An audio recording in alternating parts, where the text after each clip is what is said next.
E aí, galera, Giro Flu, seu giro de notícias do Fluminense. E aí, como é que estão? Pois é, esse vídeo era para estar saindo ontem, né? Dia de sexta-feira, um dia após a mais uma partida horrível do Fluminense. Não tem outro adjetivo para qualificar essa exibição do Fluminense, que tem sido uma rotina, né? Tem sido uma novela que não tem fim, um capítulo após o outro. Já não bastasse, né, a novela envolvendo o Thiago Silva. Mas essa novela é diferente. Pelo menos o Thiago Silva a gente tem uma notícia diferente, alguma coisa, né, que pode parecer de novidade.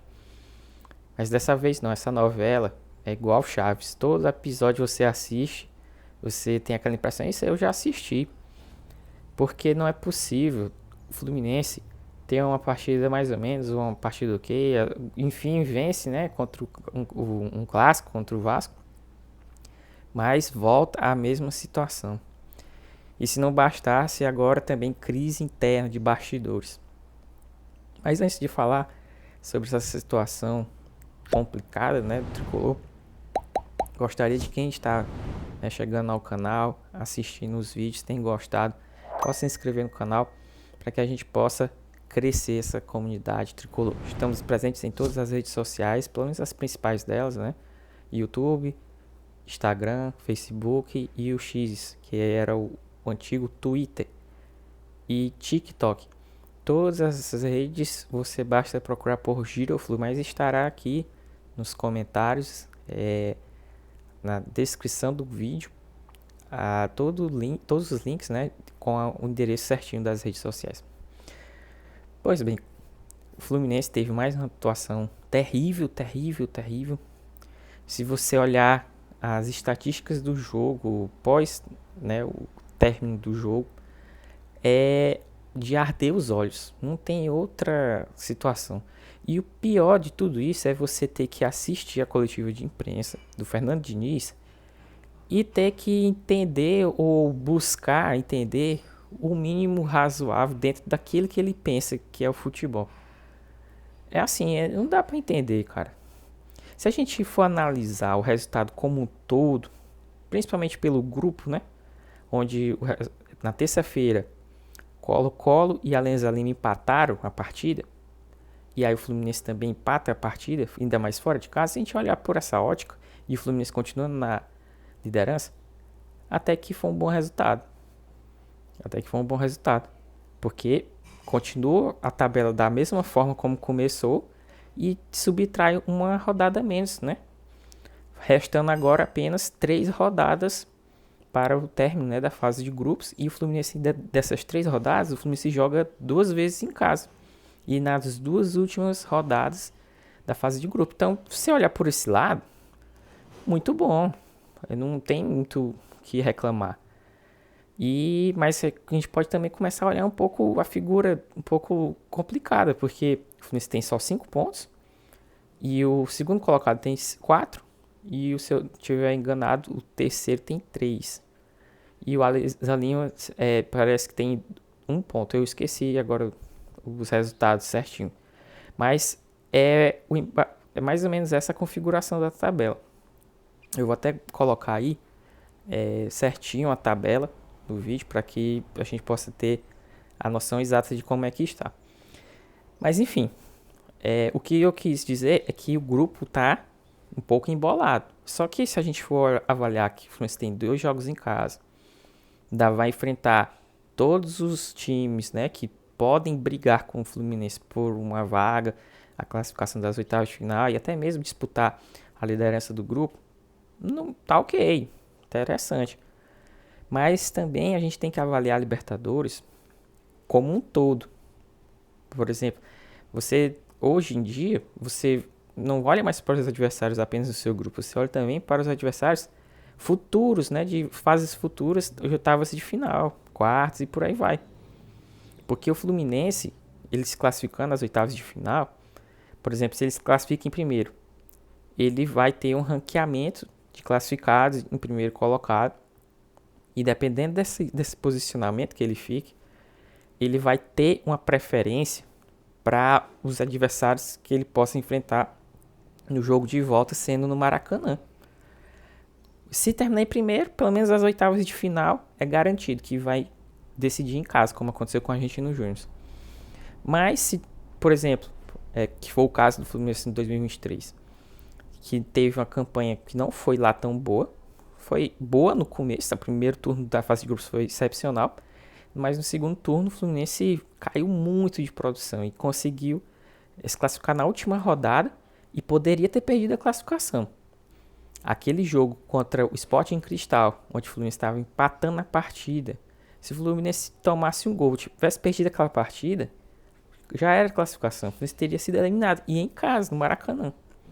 Então, é uma situação complicada. Aí o Fluminense passa para as oitavas de final, mas entre as piores primeiros colocados da fase de grupo.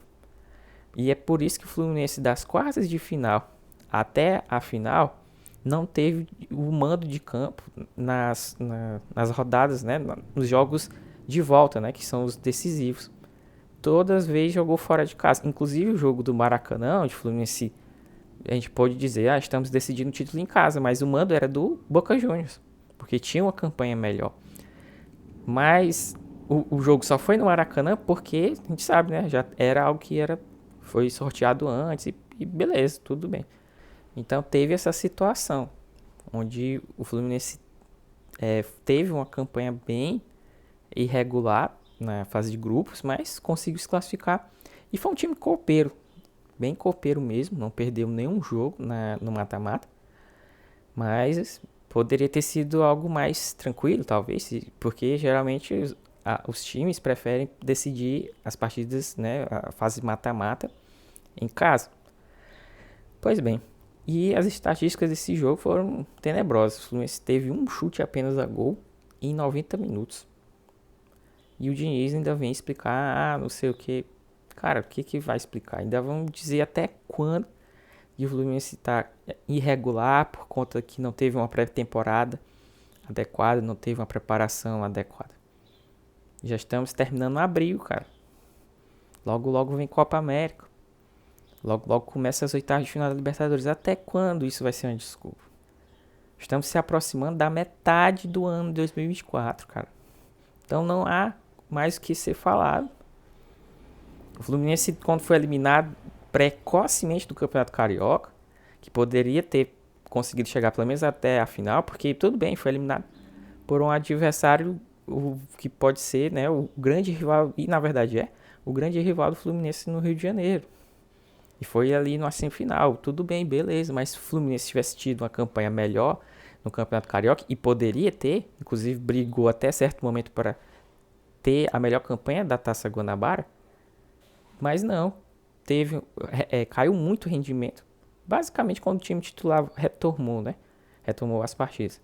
E aí quase não se classifica nem para as fases finais do Campeonato Carioca.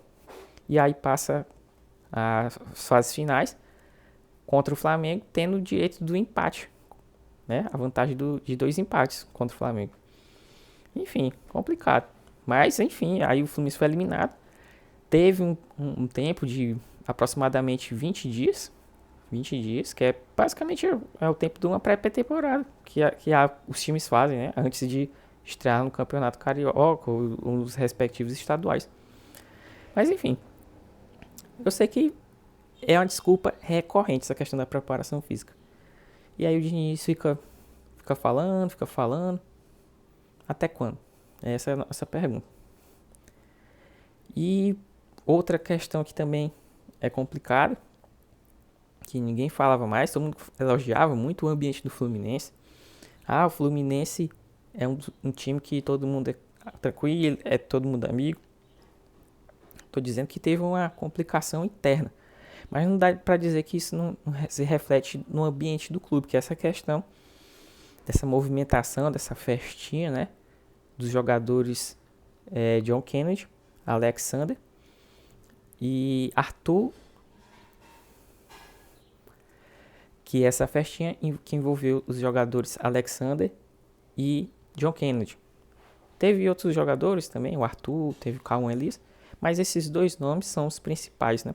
Até pelo protagonismo que eles têm alcançado, né, ao longo dos anos no Fluminense. Inclusive o John Kennedy fazendo gol do título da Libertadores. E principalmente o John Kennedy tem caído uma forma muito negativa para ele por conta das reincidências, né, que já aconteceu com ele. Pois bem, e aí, para piorar mais essa situação, e aí foi perguntado ao Diniz sobre esse acontecimento, ele meio que não quis dar tantos detalhes, mas que não poderia acontecer aquilo, que a punição teria que acontecer. Houve, né, um vazamento aí de imagens do John Kennedy, uma possível festa, né, que ele teria feito após o período, né, de onde ele foi punido, né. Após a punição que ele sofreu, ele teria participado de uma festa entre amigos.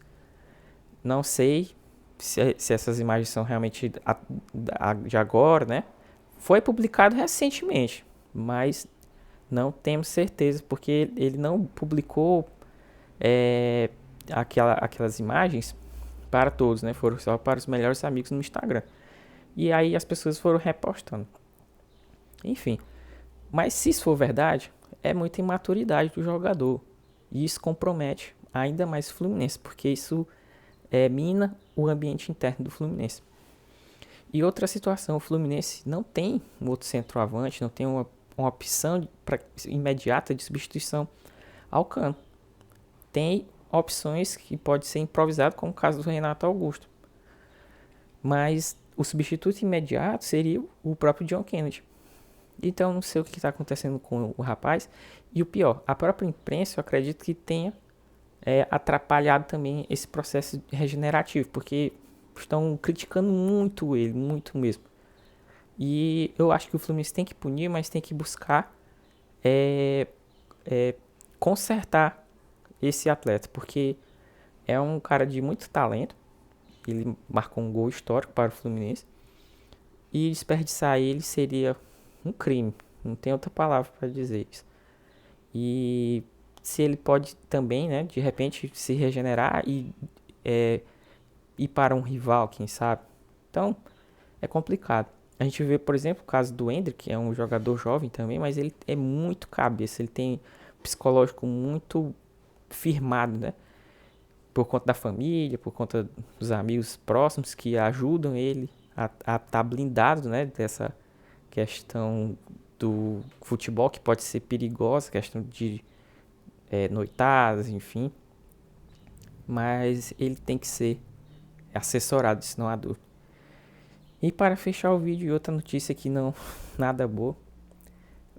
O André teve uma lesão confirmada no ligamento do joelho. A notícia boa é que essa lesão, apesar de ser um pouco grave, ela não precisará ser, aparentemente, de uma cirurgia, o que torna o período de recuperação dele menor. Então, o que poderia ser algo em torno de uns 6, 7 meses de recuperação, se tivesse cirurgia, fosse um procedimento mais invasivo, pode ser que em um mês, 2, ele possa retomar as atividades de campo.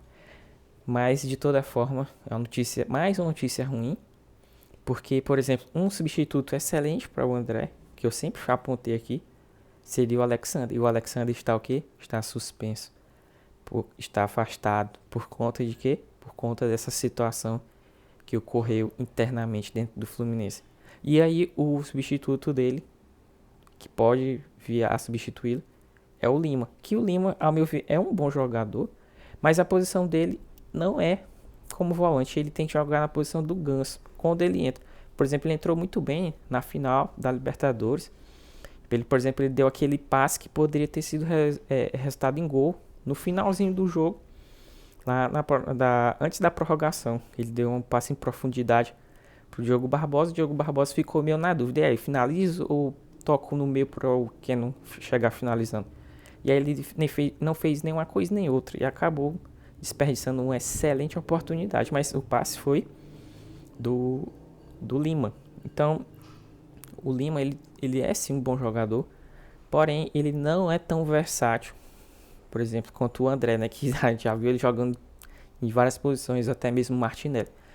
Então, não sabemos ao certo quem vai substituir o André nessas partidas, mas eu preferiria 1000 vezes que fosse o Alexandre, mas, infelizmente, não será possível, pelo menos pelas próximas partidas. Então é isso, galera tricolor. Quem tiver gostado, deixe aí seu like. Deixe seu comentário. Você concorda aí com essa situação que o Fluminense está vivendo? Saudações tricolores.